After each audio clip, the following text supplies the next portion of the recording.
Mga katrops, welcome back ulit sa aking channel, Sports PH. At ngayon nga ay pag-uusapan natin ang balitang sinisinga daw po ng mga fans si Nikola Jokic sa pagkatalo ng Serbia sa FIBA World Cup. Pag-uusapan na rin nga natin ngayon dito sa ating panibagong video, ang balitang meron nga daw po ngayong kasalukuyang 21-man lineup ang Los Angeles Lakers.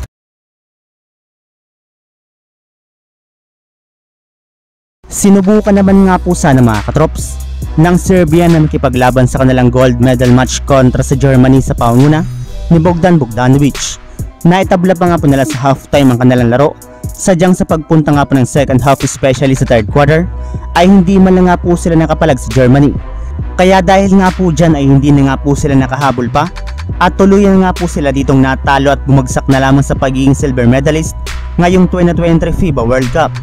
At kasabay nga po ng pagkatalo ng Serbia sa kanilang naging laro ay hindi na nga po naiwasan pa ng kanilang mga fans na marismaya dito.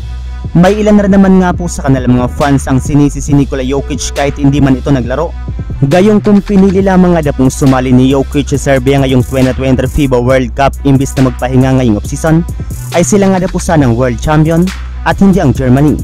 Yes, wala nga na pong sino man na makakapigil sa team ng Serbia kung nasa kanilang lineup si Nikola Jokic. Pero nangyari na nga po ang nangyari at wala na nga po tayo dito magagawa kundi tanggapin ng Germany ang kasalukuyang world champion. Samantala, pumunta naman tayo sa ating sunod na pag-uusapan. Sa balitang meron nga na po ngayong kasalukuyang 12-man lineup ang Los Angeles Lakers. Isang buwan nga po bago magsimula ang training camp ng NBA ay nakabuo na nga po ngayon ng Lakers, especially si Rob Pelinka ng at least 21-man lineup ngayong offseason.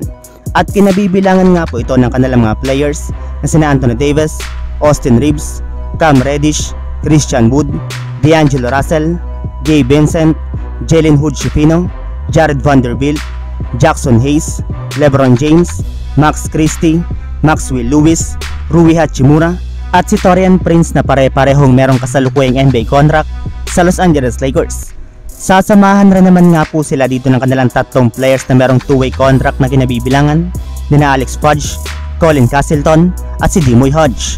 Maliban rin nga po sa kanila mga katrops ay nagpapirma rin naman nga po ang Lakers ng 4 na players ng CB10 contract na kinabibilangan na Bryce Hamilton, Damian Bowe, Scottie Pippen Jr. at si Vincent Valerio Bodon. Kaya nasa kabuang 21 players na nga po ang kasalukuyang player ngayon ng Los Angeles Lakers sa pagpasok nga po nila sa darating na training camp. So yun lang mga katrops, ang handog kong story ngayong araw. Sana nag-enjoy kayo, please like and subscribe my YouTube channel, Sports React PH, para sa iba pang story at update patungkol sa NBA. Kita-kits muli sa ating susunod na video.